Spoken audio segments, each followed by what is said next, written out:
మరి ఈరోజు వేదికని అలంకరించిన పెద్దలందరికీ మరి అదేవిధంగా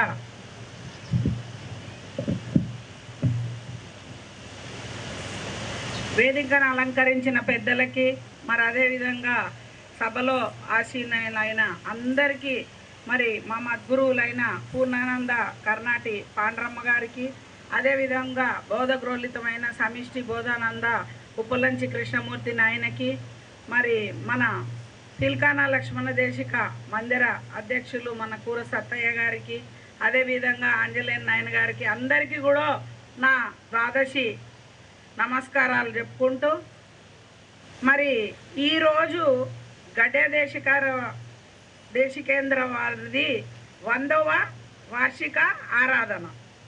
మరి 100వ వార్షికానికి పోయిన సంవత్సరం నుంచి కూడా మరి అప్పటికి గోపాల నాయన కూడా ఉన్నారు.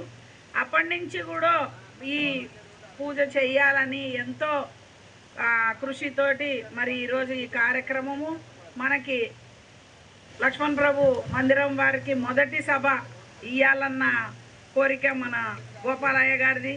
మరి అదేవిధంగా మరి లక్ష్మణయ్య గారు కూడా ఈ విధంగానే నడిపించి మనకి ఈ సభని అప్పచెప్పారు. పెద్దలు ఏ విధంగా ఉన్నారు అన్నది మొదటి నుంచి కూడా వీళ్ళు ఏం చెప్పినారు, ఒద్దికతో ఉండాలి, బోధ నేర్చుకోవాలి అని కందార్థాల మీద చెప్పమని చెప్పారు. అయితే కందార్థాలలో ఏంది, నూటికొక్కటే సేలు మాట అని తెలియము, మాటి మాటికి వట్టి పాఠాలు ఏమిటికి ఇంకా అని చెప్పారు కదా. మరి నూటికొక్కటే మాట అంటే ఆ గ్రంథము దీక్షితీయ గ్రంథము నుంచే మనకి కందార్థాలు వచ్చినాయి. మరి కందార్థాలలో ముఖ్యమైన కందార్థము అంటే వినుము నేనను ఎరిగే తనువందు బయలు తానిండినదో కనుగొని ఈ తనువు నింతే విడనాడుమోయి ఈ పనికి ఇంకా గడువేలు నీకు అనుమానం ఉంటే అరయుము శివరామ దీక్షితులు చేసిన అచల గంధమంతా అని మనకి సూచన ఇండికేషన్ ఇచ్చిండ్రు. పరిపూర్ణ బోధకు ఏం చేయాలి అని వారు మనకేం చేసిండ్రు, ఒక సూక్తి చెప్పారు. అంటే మూలం లేని గుర్తెరిగే శరీరం ఏమీ లేదని తెలుసుకోవడానికి గురువు దగ్గరికి వెళ్తే కానీ అది తెలియబడుతుంది, లేకపోతే లేదు అని మనకి చెప్పారు. చెప్పినాక ఏం చేయాలి, గురువు దగ్గరికి వెళ్ళి ఏమడగాల, మనము జనన మరణ భ్రాంతి రహిత పద్ధతిని అడగాలి.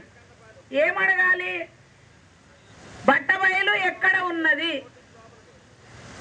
బట్టబయలు ఎక్కడ ఉన్నది, బట్టబయలు లోపల ఉందా బయట ఉందా, మరి నేను ఎట్లా అది అవుతాను అని మనము గురువుని ప్రశ్నించాలి. ప్రశ్నిస్తే అప్పుడు ఏం చెప్తారు గురువు గారు, బట్టబయలు ఎక్కడ ఉందంటే అంతటా ఉన్నది, ములుగుచ్చ సందు లేక కలిగి ఉన్నది బట్టబయలు కదరామాయన్న, ఇదిగో చూడు కదలాదోయన్న అని చెప్తారు. మరి అది లోపట ఉందా బయట ఉందా, మరి శరీరం లోపల ఉందా బయట ఉందా, ఇది అనుమానం. శరీరమే లేదు కాబట్టి అది లోపల ఉందా బయట ఉందా అని ప్రశ్న అనేది దానికి సమాధానం లేదు. మరి అది నేను ఎట్లయితాను అంటే కొందరు వలికిరంట ఒక పేపర్ తీసుకొని దాని మీద పరిపూర్ణము అని రాసి దాన్ని మింగుతారంట, మింగితే పరిపూర్ణం అవుతారట. అంటే డాక్టర్ గోళీ ఇచ్చి ఏం చేస్తాడో ఒక పొట్లం మింగమని చెప్తాడు. అయితే ఆ పొట్లం మింగినంత మాత్రాన పరిపూర్ణుడు అవుతాడా? వాళ్ళు అట్లా రాసిస్తే అది మింగినావు అనుకోరా నువ్వు పరిపూర్ణుడు అవుతావు అని చెప్పిరట కొందరు వలికిరి. కానీ మనము అట్లా కాదు. ఈ మూలం లేని గుర్తెరిగే శరీరం ఎందులో లేదు, బట్టబయలులో లేదు. ఈ మూలం లేని గుర్తెరిగే శరీరం ఎందులో లేదంటే బట్టబయలులో లేదు. మరి ఈ విధంగా మనము గురువుల దగ్గరికి ఒద్దిగా వెళ్ళి మనము ఈ పద్ధతిని తెలుసుకోవాలి.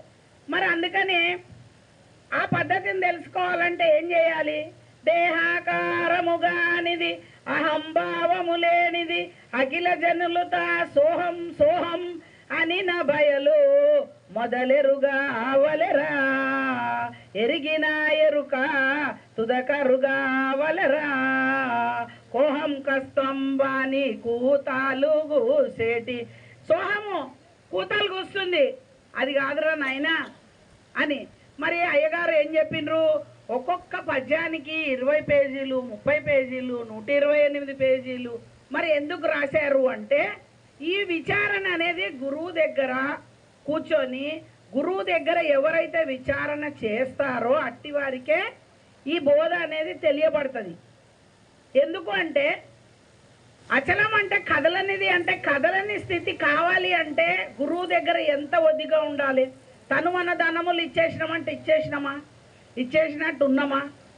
మరి ఎవరిది వారు ఆ విధంగా ప్రశ్న చేసుకొని మరి అందరూ కూడా మరి కందార్థాలు భావము ఏ కందముకు ఆ కందమే ఫలము రుచి రసం అని చెప్పారు. కాబట్టి మరి నాకు ఈ ఇచ్చిన సమయాన్ని నేను వినియోగించుకొని ముగించుకుంటున్నాను.